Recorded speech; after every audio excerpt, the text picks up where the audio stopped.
We're very near. You know that big mountain? Can you see the lighthouse? Oh my god! Oh my god! Oh, What was that? dude. That was... I don't... Don't die. It's okay. We just went to the moon. We're both... now, Oh no, we're HG, both flipping came at the back. same time. Not good. It's gonna spin it. Oh, it killed me. No, What? it didn't. I can drag you? It knocked me out. Drag me. What the fuck? You This flipped game. it before me and it just knocked me out. Can I bandage you? Possibly. This isn't a good start. That was hilarious though. I bet think he's just looking at us like, what are those idiots doing? No, I can't see you. I'm at the beach right now. Oh, It's not even flipped it either. It has. Let's go. Well, on my screen, it's still on its side. Okay. Get off. I'll just go with it.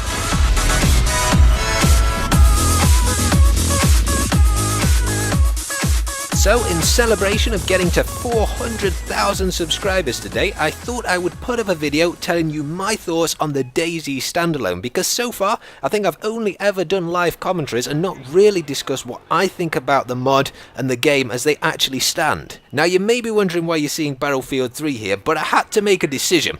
I could either show you 8 minutes of me running in a field in DayZ, because as good as DayZ is for live commentaries, it isn't really that well designed for this kind of commentary.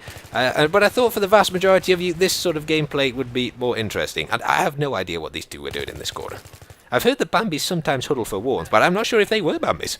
Maybe they were just... well, I don't know. I really don't know.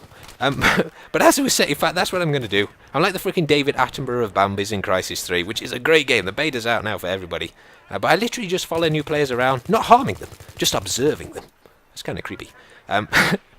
But I've actually got a quick tip for you, just before I tell you about my thoughts on the standalone and DayZ mod.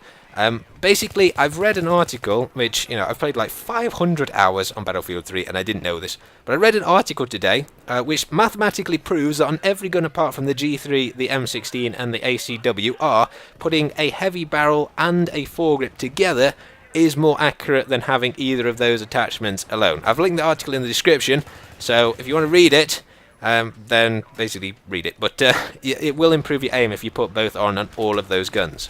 But the standalone, nobody can post any footage of it, unfortunately, because it's in closed beta, which means there's a non-disclosure agreement of it. But I can probably tell you...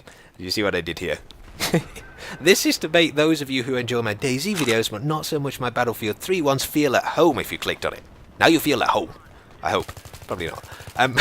You probably think, where in the fuck is episode 26, Frankie? Well, I shall get that out on Sunday, hopefully. And by hopefully, I mean it's like a 14 gigabyte file. And sometimes YouTube just fails. If it fails, it'll be Monday, because I have to upload overnight, because it takes like 8 hours or something like that. But that's basically where it's going to be. But as I was saying, DayZ standalone, what has been changed in it? Well, the visuals have been ramped up quite a bit. It's actually based on, as I'm sure you know, a sort of later version of the Arma 2 engine. Not the Arma 3 engine, though. It's something called Take on Helicopters, which was kind of developed after Operation Arrowhead. But the biggest thing for me is that they actually make frames per second consistent across the board, so that when you run into a city, even with an absolute beastly processor, you don't end up getting sort of 30 frames per second, because that does spoil the experience. But from what I've heard, that was because zombies have got too many articulation points, so when they all spawn in, it's basically your CPU just basically fries. So they've supposedly fixed that. Speaking of zombies, they've actually changed how they're going to be implemented into the game. So at server start, all the zombies that are ever going to spawn are spawned in. I don't know how many thousands are going to actually spawn into a single 60-player or 70-player map or something like that. But technically, I think you could probably wipe out all of the zombies across the board. Like you could completely get rid of all of them, unless the server restarted. So that would largely depend on that. I think if it's like a 4-hour restart, you're fighting a losing battle. If it's like a 2-day restart, then there is a chance we could wipe out the infection. Where did the infection come from, you ask? Well, you're going to have to wait till episode 26 to find out where, because that's what we're doing now. Me, Pinky and Jack, we're going to solve this thing. Wow, I really do get sidetracked quite easily, don't I? But as I was saying, visuals, volumetric clouds are apparently going to be put into the game, because that's something which is going to be in Arma 3. I think they've sort of been working together to improve the Take on Helicopters engine for Arma 2, so little bits of Arma 3 are going to be introduced into it. But I think the last game I played with volumetric clouds was like Crisis Warhead, and they do add quite a bit to the game. If you're wondering what volumetric clouds are, they're basically sort of 3D fluffy clouds, like currently in Arma 2. There's sort of like a 2D cloud layer that just sort of moves above you, or in games like Call of Duty, clouds are basically just painted onto the backdrop, and that's sort of the best that you get. They've also changed the colour palette to something more sort of Walking Dead-y, because apparently according to The Walking Dead, when zombies arrive, the world gets desaturated and goes sort of a greeny bluey kind of colour. I, to be honest, would not be worried about zombies if the world actually did that, because you would know it would be completely fucked. But they have changed that up, and for what I've seen, there are some comparison screenshots I've linked in the description. If you're not following Rocket's blog, then he does list a lot of the stuff which is in the closed beta in that, so you can sort of follow up on there. That is linked in the description. Some other things that have been changed, a lot of stuff which is currently client-side has now been put server-side.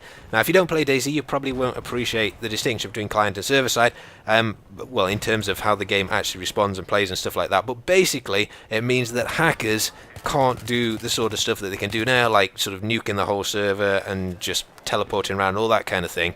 In fact, it was really annoying this last week. I'm so glad they've changed this in the standalone, because this is one of the reasons why it's taken so long to get out episode 26, because I wrote out an invite on my YouTube asking, basically whoever wants to come to a server which Jack and I were recording in, and it got flooded with hackers to the point where I think both servers which I linked have now been taken down just because they got so ruined.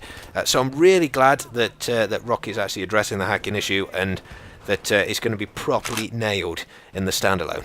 There really is an unbelievable amount of new stuff in the standalone. I mean, the redesigners, I'm sure you know, a lot of the buildings, seen some screenshots of that already. But not only that, they're actually putting loot inside the buildings in more sort of natural spots. So instead of it being in little Bambi loot clusters, that was too far. That was too far, Bambi loot. But instead of being in little clusters all over the place, it's actually going to be laid out naturally as it would be if people had actually come through in sort of a zombie apocalypse and loot had just been strewn everywhere in the panic. There's going to be character customization, vehicle customization. I'm going to build myself like a truck copter. A helicopter and a truck with barbed wire on it. That's the very first thing I'm going to do.